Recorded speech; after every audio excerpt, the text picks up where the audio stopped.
Looking for a dime. James Locke in the house, gonna help you shine. Hello everyone, welcome to the Poole Locke YouTube channel. I'm James Locke, and today we're going to answer some of the Ask James questions of the day. We have this question from Karen. She says, I really want to hire an income specialist, but my husband has always managed our money, and he doesn't want to. He thinks he can do it himself. How can I convince him we need a specialist for retirement? Well, Karen, that's a great question. I want to reassure you, you're not alone.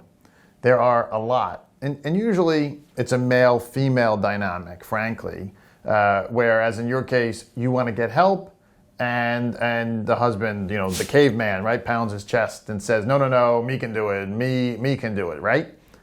And maybe me can do it, and maybe me can't do it. And that's the whole problem here. I think it's just a testosterone thing in part. It's a hormonal thing, but it's true, Karen, that I find women tend to have maybe a little less confidence than they should in their ability to do a lot of things, including manage money. And men tend to be overly confident in their abilities to do a lot of things, including manage money. I think in appealing to him, Karen, you might want to stress the fact that he's going into a new phase in life in which he hasn't invested before. He's probably done a great job accumulating money between all your accounts over the accumulation years, but when you go into the transition time, which are quasi-income years, and then into the income years themselves, it's a whole different skill set. In fact, there's a reason, for example, at our firm, Karen, we have two chief investment officers, one that does the income side, one that does the more growth side. It's like in football. You have an offensive and a defensive coordinator. They have different mindsets. They do totally different things. So you might want to tell him, look, honey, you're smart. You're a smart guy. You can go to school. You can graduate. After you retire, you can do all this. And you can probably take courses in each of the 8 different income generating items. And you can really learn everything you need to know about them. And then come home and manage that money in retirement. But let me ask you, sweetie, is given that you don't have any real life experience doing that, and it's our life savings, is that really the best move you see? I think the key, Karen, is to get him to realize that he's been total return focused, irrespective of whether it comes from income or growth. But now when you go into this income world, you start to introduce things like municipal bonds, individual corporate bonds, preferreds, maybe some BDCs, REITs, all of which I feel confident that he doesn't have any experience in. So I think your best chance of success, Karen, is getting him to realize that he doesn't have that experience. And even if he's smart enough to get it from a textbook standpoint, it probably isn't a good idea considering this is your life savings. And income planning is so critical to make it last. You could suggest trying an income specialist for just a year or two in the beginning as you both get accustomed to retirement. Having that professional guidance up front when you're transitioning, distribution strategies, it can be invaluable. If after working with, them for a period, your husband feels that he has a solid handle on it, he could then take over the planning himself. But getting off on the right foot with specialist advice is wise considering what's at stake. Ultimately, you both just want to ensure your money provides you the income and lifestyle you've worked so hard for in this new phase. So bringing in an expert voice dedicated to, that outcome may help get your husband open to professional management, at least initially.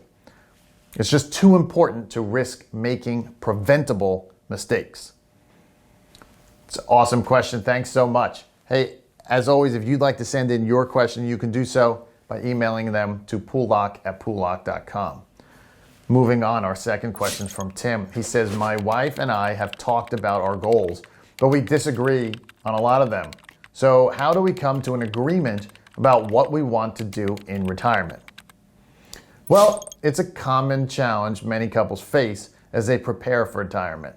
After decades of being on somewhat separate routines while working, suddenly you're together 24/7. That's a big adjustment. Just think, for years, you were likely apart 9 to 10 hours a day, between work, commutes, and stuff like that. Then you spend another 7-8 hours sleeping separately, so you really only had a third of each day or less together during the work week. Retirement flips that dynamic entirely. So my playful advice would be, whatever she wants, just say, yes, honey, you're right.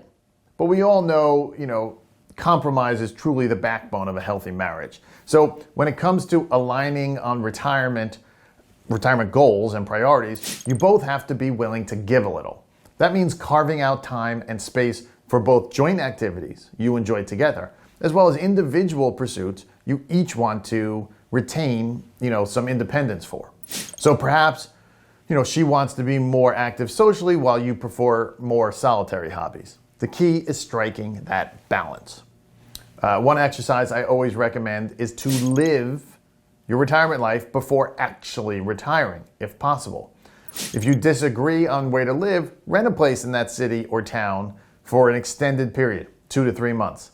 Get a true sense of what the day-to-day would be like there. One of you may change your mind after experiencing it.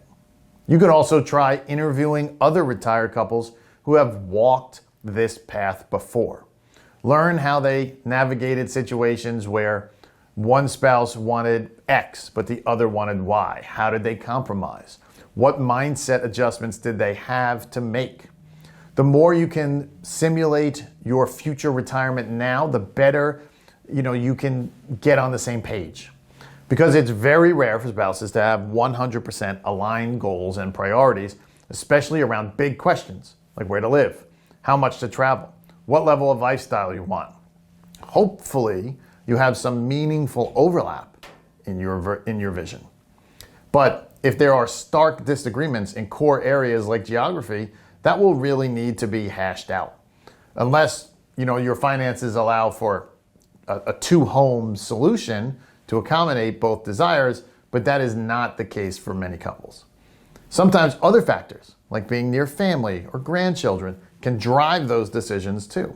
But you don't want to go into retirement with your thumbs pulled in opposite directions. From an investing perspective, having a comprehensive retirement income plan can help provide clarity. Run projections to quantify the income and nest egg needs for each spouse's desired vision.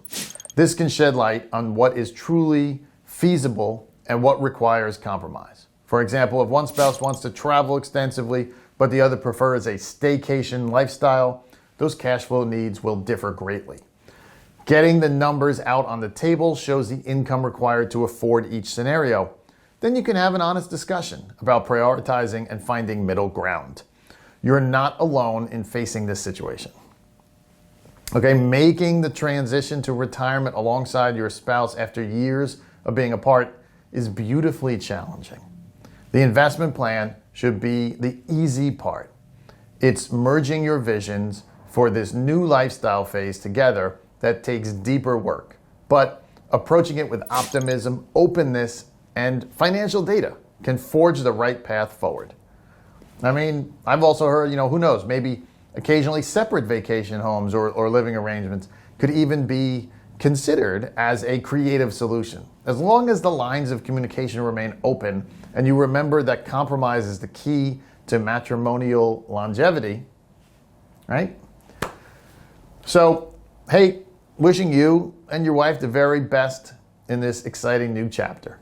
That's a great question, and as always, if you'd like to send in your questions, you can do so by emailing them to poolelock@poolelock.com. And if you like what you heard, like and subscribe to our channel. I'm James Locke, your retirement income source. See you next time. Money on my mind, looking for a dime. James Locke in the house, gonna help you shine. Retirement is near, don't you live in fear. Listen up, my friend, let me make it clear. Savings in the bank.